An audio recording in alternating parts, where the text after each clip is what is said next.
got anthropomorphism and ambiguity effect. Okay? Anthropomorphism and the ambiguity effect work with death specifically in a very special way. Why is heaven so great and hell so bad? Because I was told that. Why were you told that? Well, why? Why did they describe it as so great and so bad? Well, the people that are good, which contribute to the culture. What's this ambiguity effect do for you? You hedge your bet with a really good thing Exactly. to try to get the really good thing. You want the really good thing. Anthropomorphism. Well, in the really good thing, I want it to be something for me. So we're going to have a little dude up there who's the best of both worlds. And then on the punishment side, well, we need to stop people from misbehaving, so we're going to have something similar. Except it's going to be the ambiguity effect in reverse. So symbolizing. Yes. But we're making images of the people, of us, essentially using the ambiguity effect. I have a giant table for it, but it takes a while to explain in the paper. This is basically something. But basically, it's ambiguity effect and the anthropomorphism work to transition the belief of, okay, are survivors guilt? Where are people going? Oh, they're going someplace great. Better than here. And there's going to be people there with them. Okay? The good people.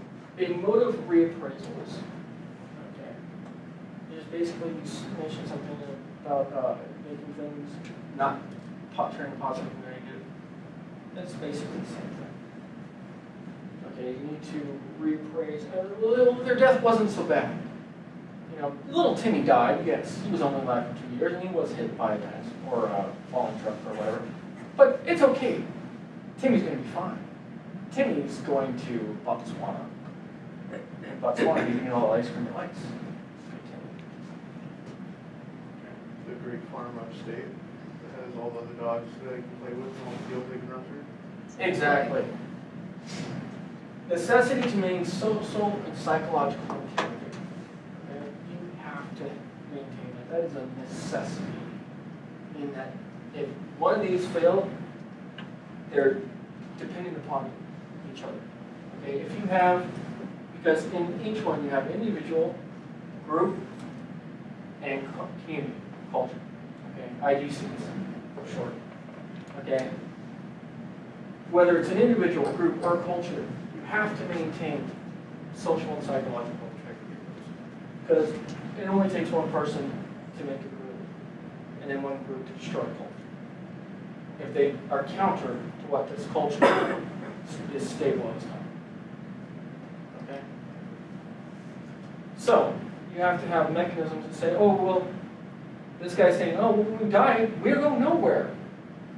Well, this group right here is going, well, if we go nowhere, that means that, what's the point? We're gathering berries, hunting these animals that are practically maiming us every time. Why should we even try? And then the culture goes, well, we don't have any food anymore. How are we going to feed our people?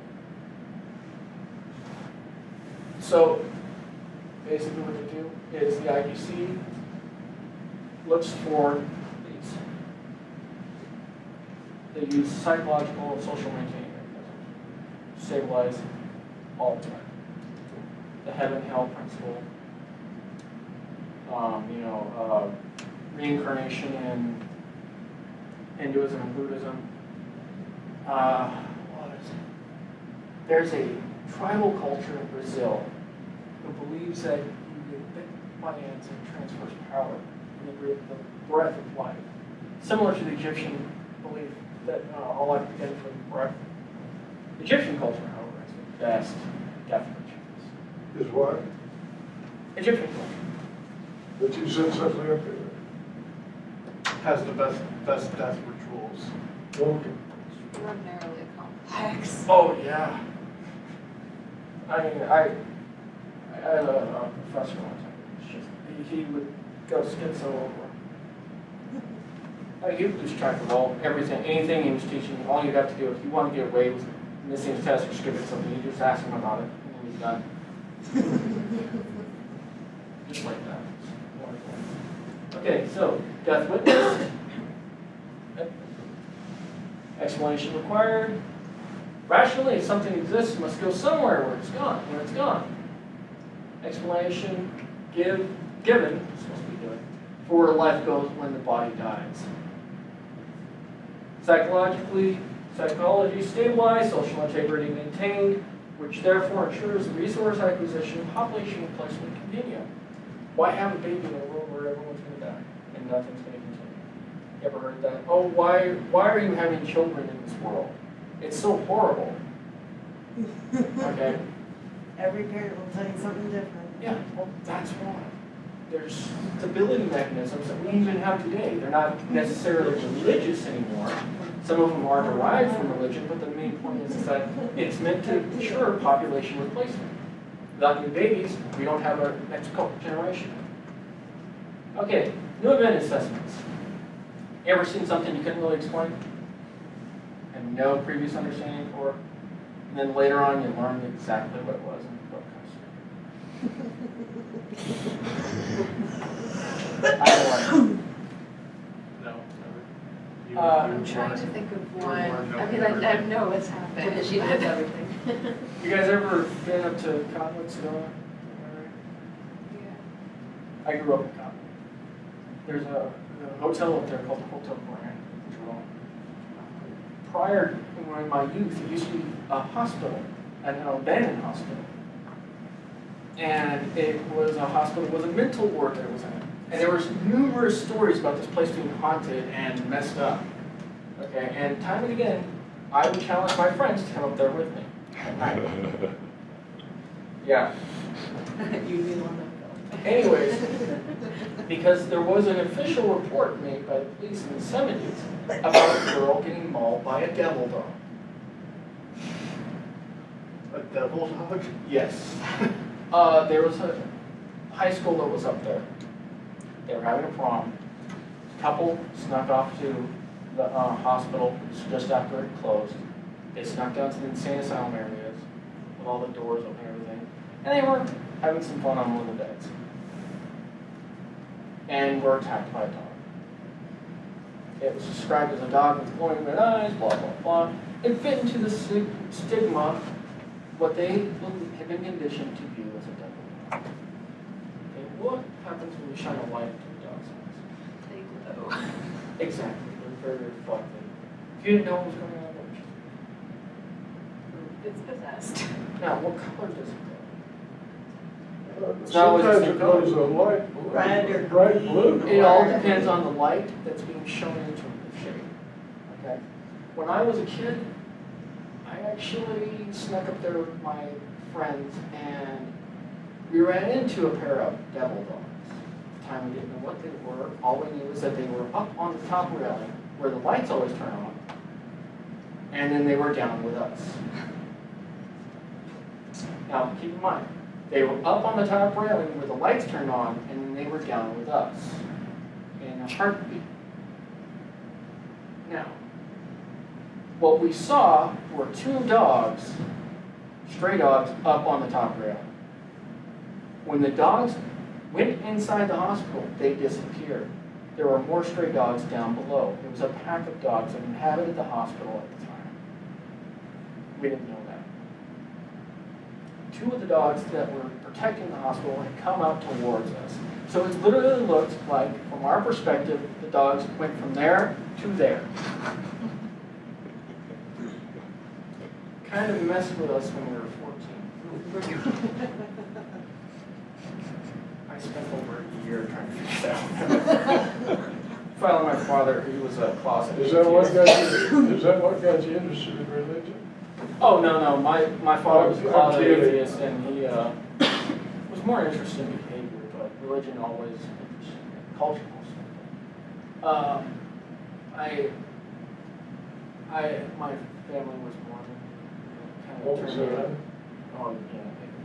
It kind of turned me off to religion in general. But I'm a fan of history, culture, and human behavior. So kind of warped into, because you can't study human behavior without studying religion and culture. You can't find out how human events came about. Okay, a new event is basically you're seeing something new.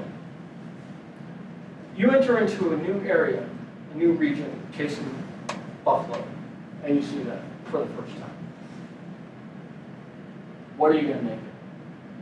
It's literally destroying everything.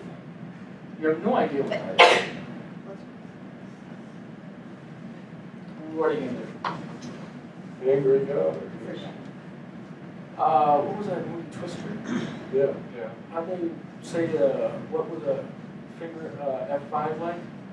Say the finger of God moving across the map? Well, people associated that kind of thing. And you've seen those tornadoes exposed to the IGC. Okay? That FF4 mechanism, fight, flight, freeze mechanisms, engage, assessing the threat. Okay? Attempts made to categorize the new stimulus. What is it?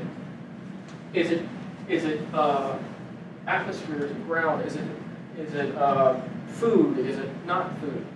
Okay? Obviously not food. But some people would like to see someone dumb enough to try to eat it.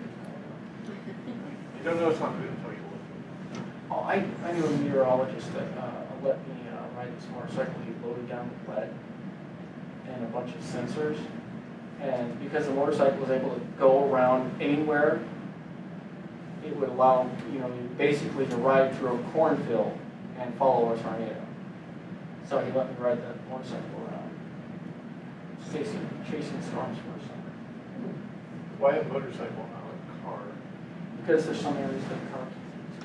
And he got tired of being blocked off by a farm or a ditch or whatever. Where there was no road. And he got the idea from when the previous season when he saw a motorcycle completely avoid a tornado and everyone else got stuck on the road because he just went where the cars going. Did you say he put weights on the motorcycle? Oh yeah, because he had to lower the center of gravity on the motorcycle right to the ground, even though he had to keep it up high. So he would put weights on the front forks and back forks that connect to the actual tires, so the bike would remain stable from flipping over the way. Okay. All this data is filtered through your natural cognitive mechanisms, which I mentioned before. Okay? When you come across this new data, and you're thinking, okay, well, groupthink tells us this has to be a date. This isn't normal. We don't see this all the time, so this is unique. So it has to be something special. It is something dangerous. So it's a negative stimulus. It's destructive. Now, because of anthropomorphism, we're going to humanize that, and we're going to say it's angry. Because that's a natural human emotion. It's destroying something. Why would it destroy something if it's happening?